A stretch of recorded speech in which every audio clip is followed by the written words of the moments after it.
Hey guys, I'm Paul. And I'm Dale. And welcome to One of a Kind Reviews. This is Review Roulette, No Way Out, 2001.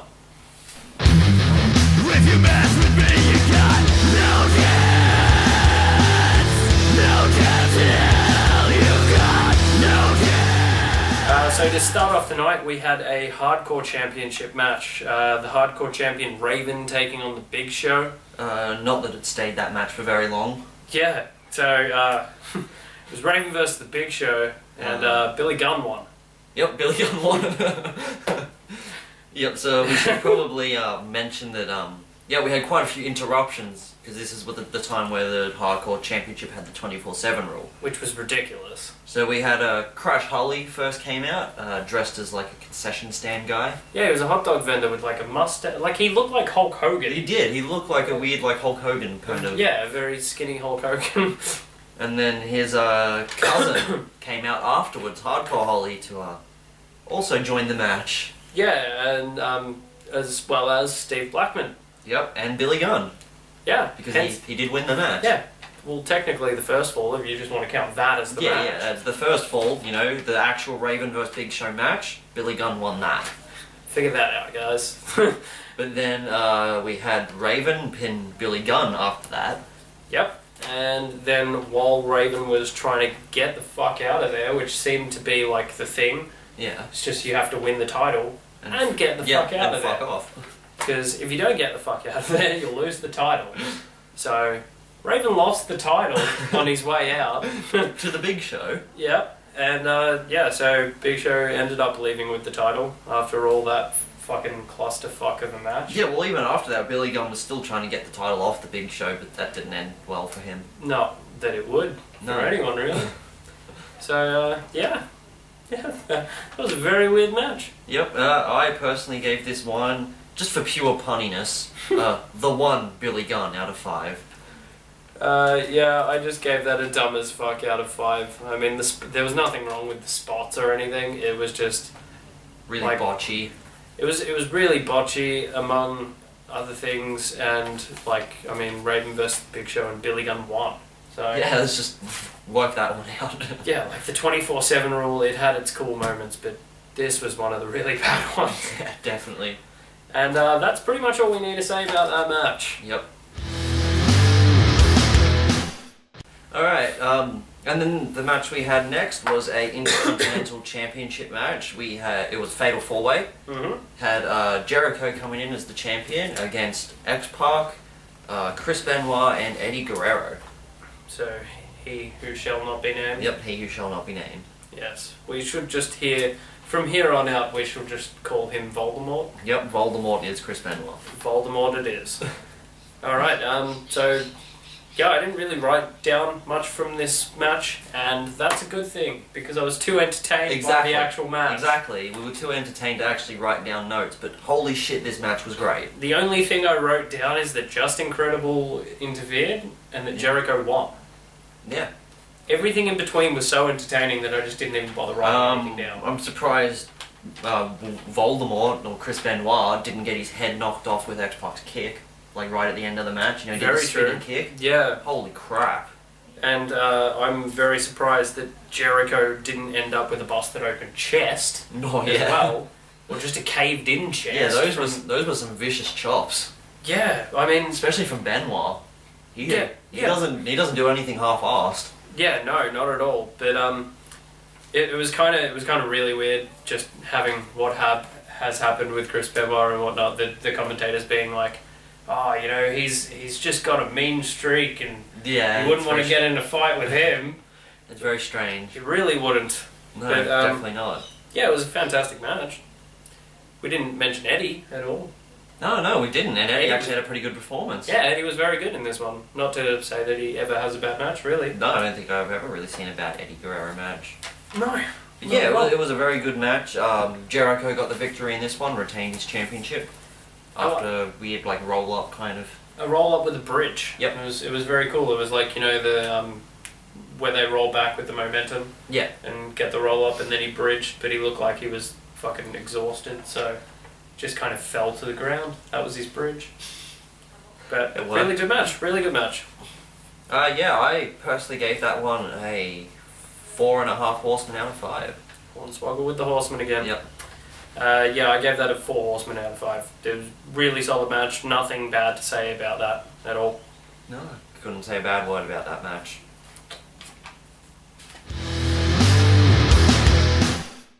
Alright, and the next match we had was Trish Stratus taking on Stephanie McMahon. Yeah, very odd match, very odd match. Very odd situation. Just the whole Trish being like the fling of Mr. McMahon. No, you've got it all wrong. Mr. McMahon's very good friend. Oh, they're very, very good friends. Yeah, very good friend. And I loved Vince backstage with Regal. When the time's right, you'll know what to do. Yeah, and then he's just sitting there. He's like, I don't know what the bloody hell to do. How the bloody hell am I meant to know what to do? And then he goes to talk to Trish before the match, and she's just like, I haven't got time for this. I've got a bitch to slap. Just thought I'd mention that. Made me laugh. Made me laugh too. Yep. Now on to the match itself. As me and Paul discussed off camera, it was strange in the way of it was bad, but it wasn't bad. Like, they themselves were horrible. Yeah. But they actually told a story with their horrible wrestling. Yeah, somehow. And I don't know how that works, but... And even though neither of them really knew how to sell or how to take a bump properly, they fucking tried. Yeah, they did well. They did well. They Steph really took some did. pretty decent bumps. Yeah, Think about that. definitely. Especially for someone who's not a wrestler. Yeah, and probably apart from the finish, obviously, the only other thing that we probably should mention about this. So about halfway through the match, Trish's ring gear started riding up. She went a bit Rikishi. Yeah. JR actually mentioned that. She's got the whole Rikishi thing going on. But yeah, so that was like the biggest pop from the crowd for like the whole night, I reckon. Which, who could blame them? Fair enough. And it went on for a good like 2-3 minutes. Yep, until she fixed it up and then she got a boo. Yeah, and then she like turned into the biggest heel in the world. Which was that hilarious. really is a big heel turn right there. Yeah, she stopped showing us her ass. That's a problem. That is a problem. Anyway, so continuing on the pattern of the night, we had another interference. Yep, this time William Regal ran up. First thought that Vince wanted Trish to get the win. And then thought, oh, maybe that's a mistake, and put Stephanie's foot on the rope. Like, oh, well, it is his daughter. Yeah. But no, apparently that's not what Vince wanted at all. Yeah, Trish didn't take too kindly to that. Slapped William Regal, who then hit her with that neck breaker that he does. I'm not sure what he actually calls that move, but I don't know. But it's a cool neck breaker. Pretty much like a guillotine neck breaker, basically. Yeah. I like how he went from handshake to It's pretty cool. Wrap it around the neck and neck breaker. It was very good. Yeah, so I really don't know what else to say apart from it was very, very bad wrestling in a fairly good match. Yeah. It was deserving of a Scotty 2 Hottie out of 5. Yeah, I gave it a Scotty 2 Hottie out of 5 as well, but I'm starting into the thing, we'll go Scotty 2 Hottie and a half. Just because we made it sound really good and then we gave it a shitty rating. So yeah, Scotty 2 Hottie tagging with Hornswoggle then. Yeah. Sweet. He's just attached to Scotty 2 Hottie. Scotty 2 Hottie and a half. It's like when he gets a push, he becomes more than Scotty 2 Hottie. He's Scotty 2 Hottie and a half. He's Scotty 3 Hottie when he gets the pinfall. Yes. But anyway, yep, that'll wrap it up for that match. Yep. Alright, moving on to the match of the night by far. It was By like a fucking landslide. exponentially match of the night. Yeah, so, yep, that was the 3 stages of hell match between Triple H and Stone Cold Steve Austin. Alright, we had the first fall as a regular wrestling match. The second fall was a street fight, and the third fall, if needed, was a steel cage match. It's always needed. It's always needed. 2 out of 3 falls match very rarely finishes after 2 falls. If it does, you'd be a little bit disappointed, wouldn't you? Yeah, you feel ripped off. You'd just be like, oh, it's 2 out of 3 falls match, the last fall is a steel cage match. Where's the cage? Shit. But, yeah. So, the first fall, as Dale said, was just a normal wrestling match that really wasn't anything like a normal wrestling Yeah, match. no, let's it was be honest. pretty brawl-like. It was a street fight minus the weapons. Yeah, it went for a solid 10-15 minutes. Yeah. I'd say, the first fall.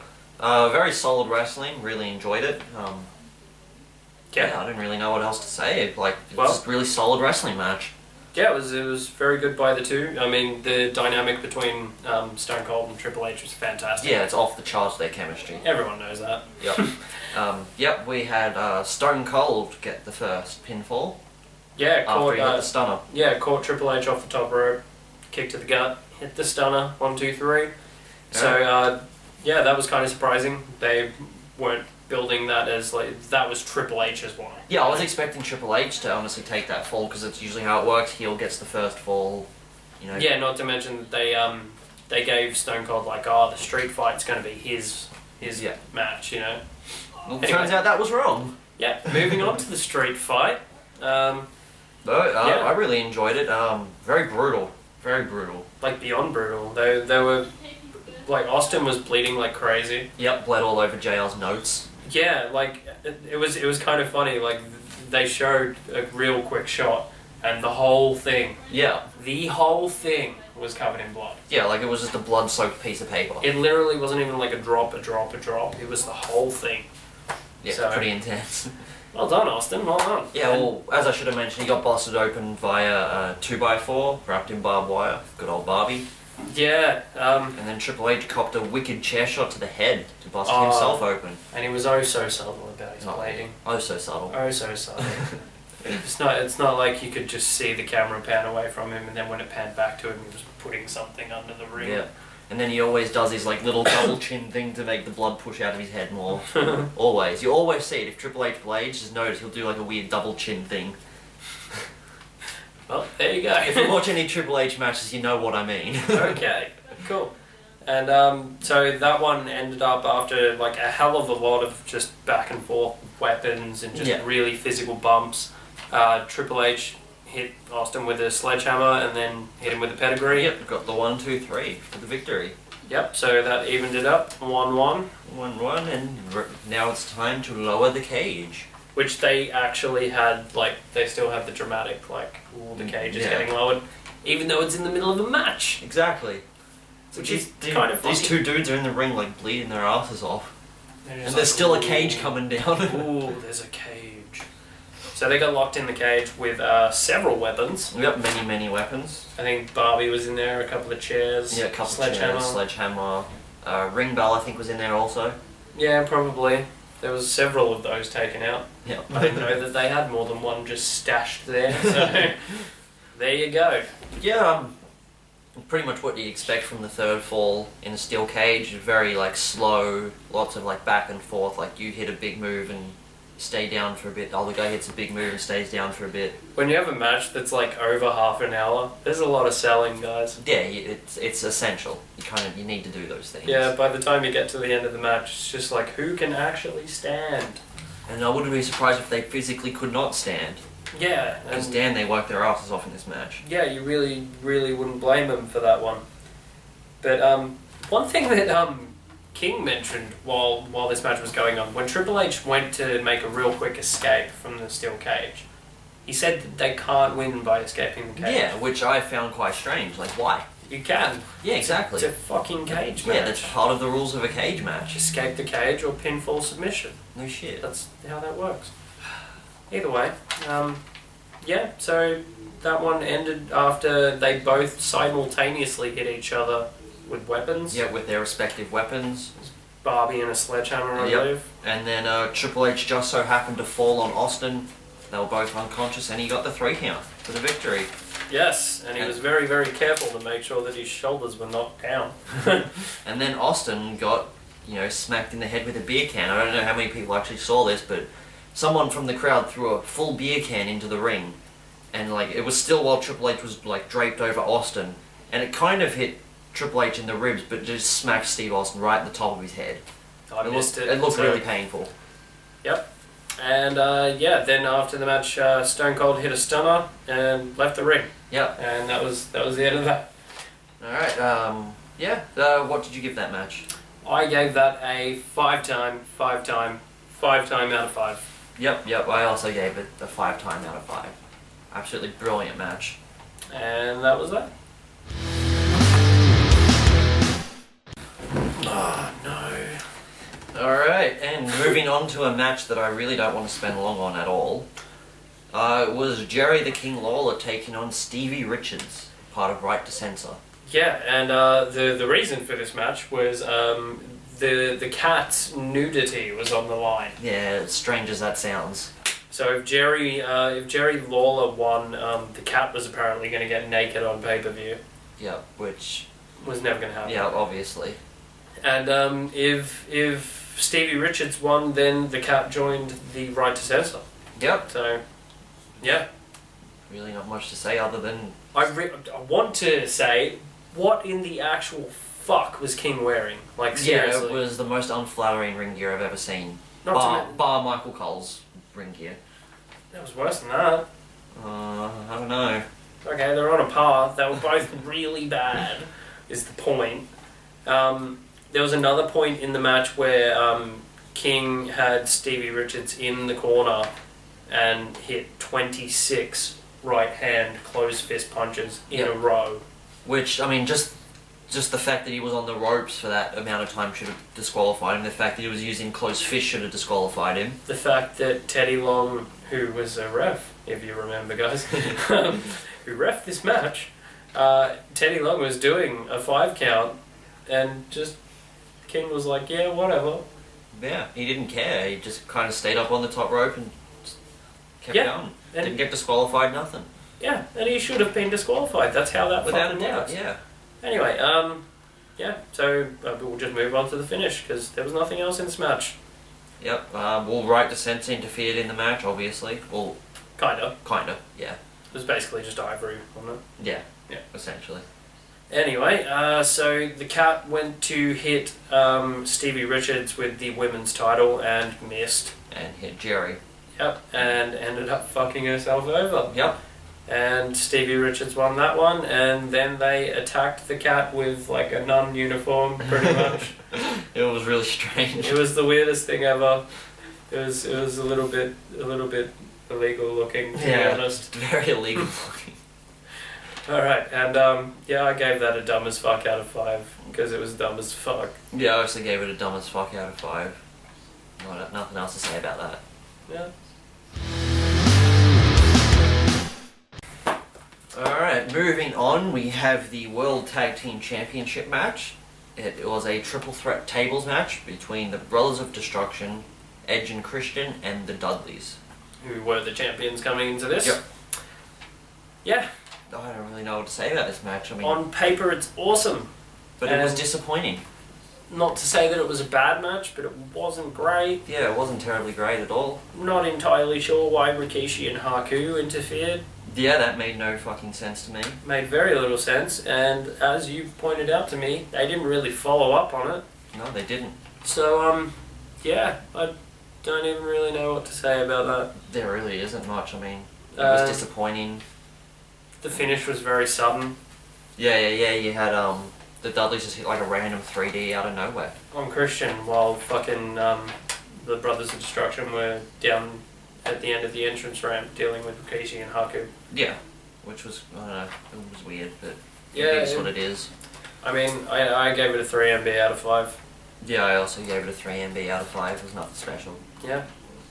And that's really sad considering it was a tables match. Yeah. And considering the people in it too. Anyway, that was our match.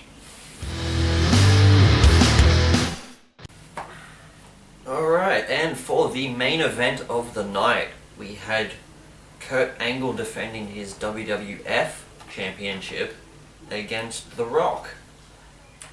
Yeah. Don't know much else to say about this. It was very strange. It was a good match. Yeah, it was definitely I wouldn't say great match, but it was a solid good match. Yeah, I wouldn't say it was a great match either, considering, I mean, Kurt Angle can put on a fucking good match with literally with air. Yeah. Yeah, I was expecting a lot more from this match. Yeah. Personally. I'm realizing more and more going back on the Rock's matches, like, I don't know why he was such a superstar, to be honest. I don't know. His charisma, I guess. His charisma and his look, I can understand that, but like a lot of his work in the ring, like good lord, it was pretty bad. Yeah, he wasn't very great. Like, I mean, I cringe every time I see a sharpshooter. Yeah. Every time. Definitely. Every Hate time. And yeah, and I think to be honest, for the most part, Kurt actually like carried this. it. Oh yeah, without a doubt, he carried the match big time. Yeah, and that's really sad. We had a Big Show interfere in this match about halfway through it, choke slamming literally everyone in the ring. Including Mike Chioda. Yep. Including Mike Chioda. So it sucks to be you, Mike Chioda. He looked like he was about 11 feet in the air. No, probably not wrong. Yeah, fair enough. Yeah, and Kurt Angle had to get bleeped out mid-match. He had the ankle lock on The Rock and then stopped midway and did like that weird... Yeah, weird like knee I breaker don't know, thing. they'd like lift them up, slam them on the knee. And then he put him back in the ankle lock and he had to get bleeped because he said, "I'll break your fucking leg." That's not PG, Kurt. That is not PG. You know it's pretty bad if they have to censor you on the network. Oh shit. Maybe that was right to censor. Maybe fucking the cat already on the job. Oh, well, there you go. It was Cat. Yeah, and also at the end there was a kind of a really awkward false finish. Yeah, I think that was a botch on the referee's part, to be honest. I don't think it was a botch on the referee's part. I think it was. Oh? I think it might have been, to be honest, because I went back and looked at it actually. Because it was El Hebner. Yeah, but you could see he said that Kurt Angle kicked out, but Kurt didn't kick out, and you can At tell all, by and you can tell by the fact that they went straight back into the same spot and finished the match that it was a botch. Do you reckon he went to count the three and almost like fucking like forearmed one of them in the face? Because it Maybe. looked like he was pretty much covering. Or like he didn't realise that was the actual finish to the match, and then because you could tell when The Rock did the second rock bottom, he looked at El Hebner and he looked legitimately angry. Yeah, because it made the finish of the match look really strange. Yeah, because he had to 2 rock bottoms to win. Yeah, just very awkward. But yeah, I wrote down that just Kurt Angle had an Eva Marie moment. Yeah. But I didn't really want to put it across that way because Kurt Angle's fucking amazing. So, Oh yeah. Anyway, so yeah, that was very disappointing, honestly, considering I thought it was going to be a great match. Yeah, me too. So I gave it a 3.5 MB out of 5. I gave it also a 3.5 MB out of 5. Yep. Not really much else to say. Rock won the title. Good for him. At least it set up Rock Stone Cold. Exactly. Sorry. And overall, I gave this pay-per-view a Scotty 2 Hottie and a half out of 5. Yeah, I also gave it a Scotty 2 Hottie and a half out of 5. It was nothing special at all. Nothing special. I mean, apart from the 3 stages of Hell match and the Fatal 4-Way match, everything kind of fell short a little bit. Yeah, without a doubt. And another thing we needed to mention, there was literally a run-in in every single match apart from the 3 stages of Hell match. Yeah, you had obviously the people running in the 24/7 rule in the hardcore match, and then you had the fatal 4-way where Justin Credible ran in. And then Regal finished the match between Steph and Trish. Then the 3 stages of Hell, so that didn't have any run-in, thankfully. And then the Cat finished the match for Jerry Lawler and Stevie Richards. Yep, Haku and Rikishi pretty much took the Brothers of Destruction out of their match. Yeah, and then the Big Show came in, chokeslammed everyone. Yep. So, butthurt Big Show. So much interference. So much interference, man. Alright, that'll wrap it up for this week's review roulette. Now to pick out the next pay-per-view that we'll be reviewing. No paper in my hair.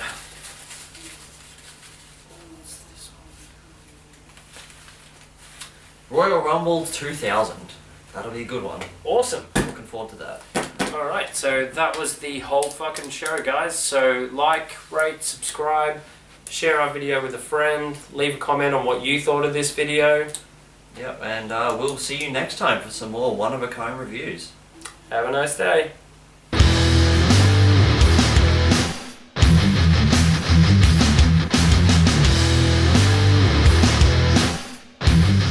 If you mess with me, you got You mentioned Just Incredible. Yay. Just in time. Oh god, we should be stand-up comedians. Let's sit down.